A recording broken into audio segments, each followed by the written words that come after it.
আমি কিন্তু এখন আছি মানিকনগর। মানিকনগর নতুন রাস্তাতে আছি, দেখতে পাচ্ছেন এটা হচ্ছে মানিকনগর নতুন রাস্তা।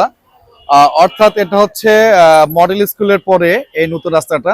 আমি আজকে দেখাবো ছোট্ট একটি ফুডকার্ট, যে ফুডকার্টে অনেক মানুষ আসে খেতে, যে ফুডকার্টে আমি নিজেও খাই। আর এই ফুডকার্টের বিশেষত্বটা বিষয় হচ্ছে একজন আপা আছে, আর আমার কলিগ আছে একজন, অর্থাৎ হক স্যার আছেন। হক স্যার হলো এই ফুডকার্টের হচ্ছে ওনার। আর দেখতে পাচ্ছেন হক স্যার কত সুন্দর করে একদম বাসায় তৈরিকৃত এখানে সিঙ্গারা আছে, তারপরে এখানে বিভিন্ন আইটেমের খাবার আছে। বাট এই খাবারগুলো যখনই তৈরি করে তখনই কিন্তু খাবারগুলো কিন্তু শেষ হয়ে যায়।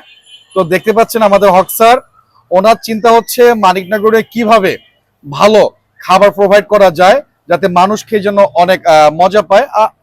সত্য কথা বলতে আমি নিজেও খাই, আমি নিজেও অনেক মজা পাই।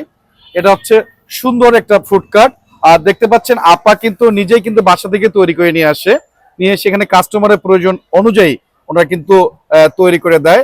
তো যদি কেউ এই গরম গরম সিঙ্গারাগুলো যদি কেউ খেতে চান, আর পুরি যদি খেতে চান, বিভিন্ন পেঁয়াজও আছে। এই যে দেখেন হচ্ছে, তৈরি হচ্ছে। তাহলে অবশ্যই আসতে পারেন মানিকনগরে হকসারের দোকানে। আর এখানে আমি একটা জিনিস বলতে পারি, যে খাবারটা আপনি পাবেন একদম হাইজেনিক পাবেন। যেখানে তেলটা দেখাতে চাচ্ছিলাম, অনেক সময় তেলটা দেখা যায় অনেক কালো, কিন্তু তেলটা কিন্তু উনি নতুন ভাবে ইউজ করে সব সময়।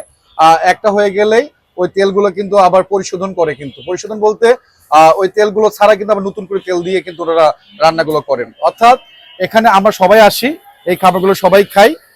আশা করছি এখানে সবাই আসবেন হকসারের দোকানে, সবাই খাবারগুলো একবার টেস্ট করবেন। তো ভালো থাকবেন, সুস্থ থাকবেন। আসসালামু আলাইকুম।